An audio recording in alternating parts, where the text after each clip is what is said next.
Аллах Субхану Таала атаға бір нәрсе берген. Ал ешкімде жоқ.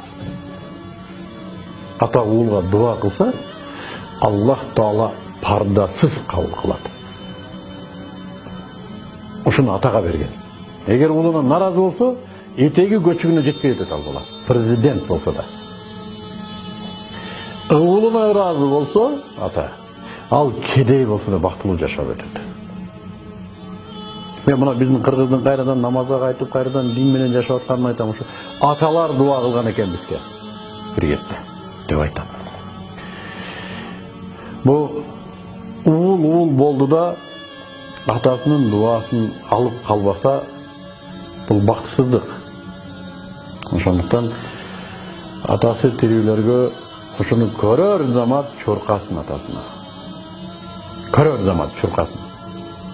Видеоны өчүрбөй туруп чуркасын. Өзү биякта ресторан тандап тамак жейт, атасынын балким жерге кепчи жоктур. Айылда. Балким ал муктаждыр. Ата уулга муктаж болот экен. Мен азыр ушуну сезип атам. Өзү да күлүү күчтүү турган менен уулга муктаж болот экен. Мына Мыктыбектин арманы. Демек атам мага да муктаж болгон турбайбы? А мен атам жайында, колунда бар, мүмкүнчүлүгү бар, иштеп жүрөт деп жүрө бердим да. Көрсө муктаж болот экен. Бирок аны айтпайт экен бул.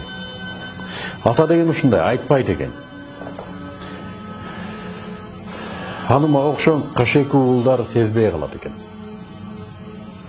Не бир сезимтал болуш керек, ата муктаж болуп атканын, уулуна муктаж болуп атканын сезген.